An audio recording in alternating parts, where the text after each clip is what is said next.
আয়াত ৩৬ ওয়ালা তুআমুন ইল্লা মিন গিসলিন।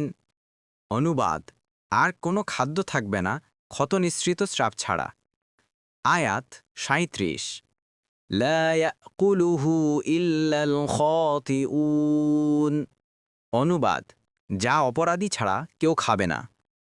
আয়াত ৩৮ ফালা উকসিমু বিমা তুবসিরুন। অনুবাদ, অতএব আমি কসম করছি তার যা তোমরা দেখতে পাও। দ্বিতীয় রুকু। আয়াত ৩৯ ওয়ামা লা তুবসিরুন। অনুবাদ, এবং যা তোমরা দেখতে পাও না তারও। আয়াত ৪০ ইন্নাহু লাকাউলু রাসূলিন কারীম। অনুবাদ, নিশ্চয়ই কোরআন এক সম্মানিত রাসূলের বাহিত বাণী। ১ নং ফুটনোট, এখানে সম্মানিত রাসূল মানে মুহাম্মদ সাল্লাল্লাহু আলাইহি ওয়াসাল্লাম। কুরতুবী।